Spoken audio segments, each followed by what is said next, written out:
about scandalous presidents and their oil scams, let's return to this rising culture of the United States in the 1920s. So, we are going to see the entrance to the Jazz Age, the Roaring Twenties, as a really big culture clash between old traditional values and new modern values. So, our old traditional values are what you would kind of expect. They're rural America, religious centered, slow down, life as it is.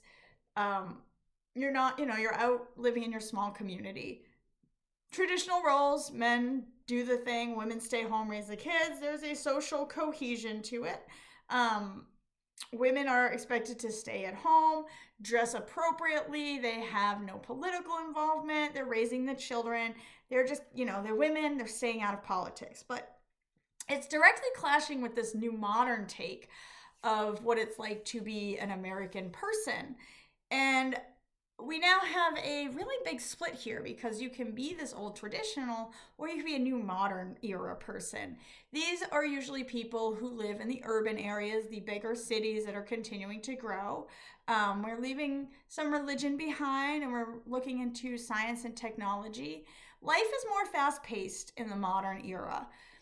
It's all fun and jazz and dancing and music and live while you can because life is short. And, if you're young and you just watched all your friends die in Europe, like you can see why maybe they want to just kind of move things forward. There's a changing of roles. Younger women are cutting their hair shorter. Their skirts are getting shorter. They are refusing to just stay at home and be moms. They want to go out. They want to have lives. Some people consider this to be an unraveling of society. It's it's just clutch the pearls. Oh my God, everything will fall apart because women of the modern era, they're going to work. They are voting.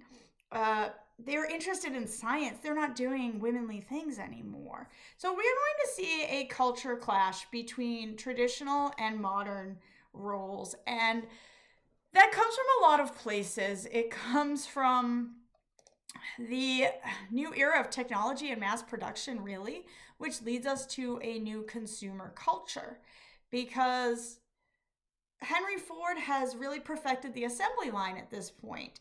And so he's perfected the assembly line to make the Model T car. And now you can have a mass produced car. So people can drive a little bit outside of their communities now. People can go on dates. They don't have to be stuck in their rural community or their urban community. You can take a Sunday drive. This is a big impact because it gets you out from the typical experience that your family has had up until that point. And it's affordable. The radio has come along. So people are now hearing things from other places. You're not just reading it in the local newspaper. Now you've got radio broadcasts, and we've got the American Broadcast Company and the Central Broadcast System and the National Broadcast Company who are giving you news from all across America and sometimes across the world.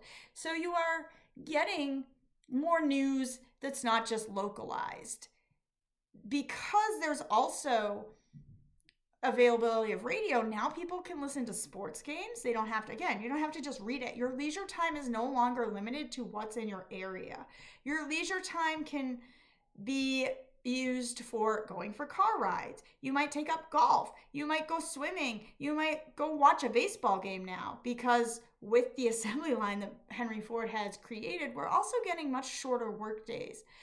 So people now have the ability to go out and enjoy their time when they're not at work, and they have money to spend on things. They're no longer just buying necessities. Now they can buy things that they don't need, like radios. And of course, none of this would have been possible without electricity.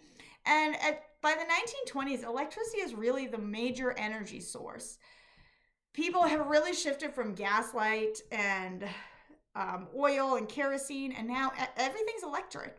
This also gives you new home appliances like vacuum cleaners, electric and washing machines, things that are going to cut the housewife's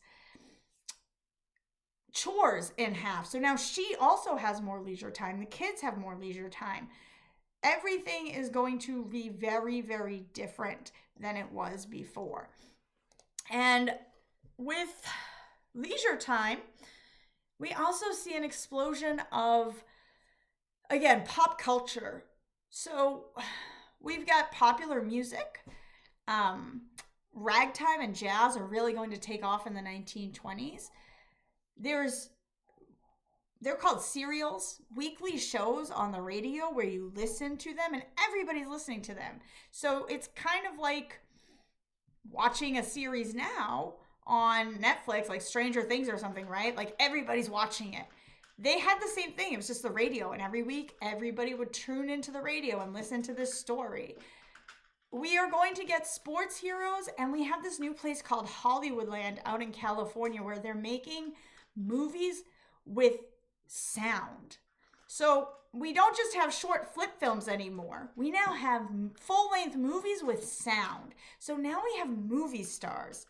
This is where your biggest movie stars of the 1920s, Charlie Chaplin,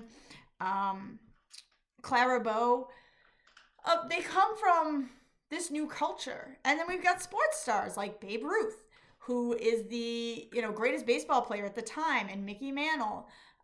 We will have boxing stars whose names I can't think of right now, but there's all sorts of really famous people. Suddenly being a celebrity is a thing, and it never really was before, because nobody could really be a celebrity unless you were royalty, and we don't have royalty. So in America, we didn't have celebrities, but now we do. And we are going to have celebrities and like people who fly planes, because now we've got airplane travel, and it's certainly not commercial yet. But if you can fly a plane, you're going to be world renowned. We've got Charles Lindbergh, who flies across the Atlantic and will later be caught up in a kidnapping scandal, but we'll talk about that in a different video. And Amelia Earhart, whose plane went down and we don't know what happened to her. But we have heroes and celebrities now. And again, this is a very modern idea in 1920.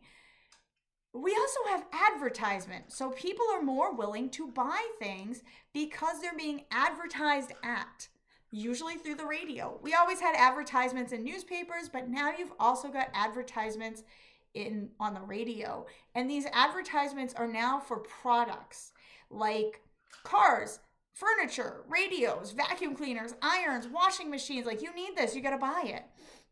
And we also get buying on credit and credit cards. Not like the credit cards we have today, really, but there is this process of installment buying. So you can buy a car and you can pay for it in installments, which makes it easier to buy things.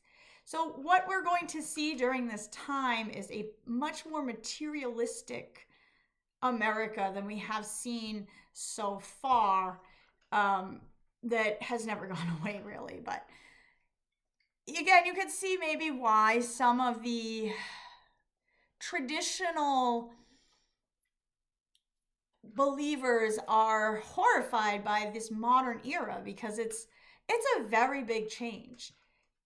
They've gone from being very disconnected and rural to everybody's connected now. It's like getting the internet for the first time when you've never had it before, which is going to be a big problem for some places and for some people. And we will talk more about probably the biggest change, even with all that, because the biggest change really comes from the South, as we see African Americans moving north to find jobs and places to fit in a much bigger scene than we've ever seen since the end of the Civil War. So we're going to visit that next, the Great Migration, and what that looks like for America in the 1920s.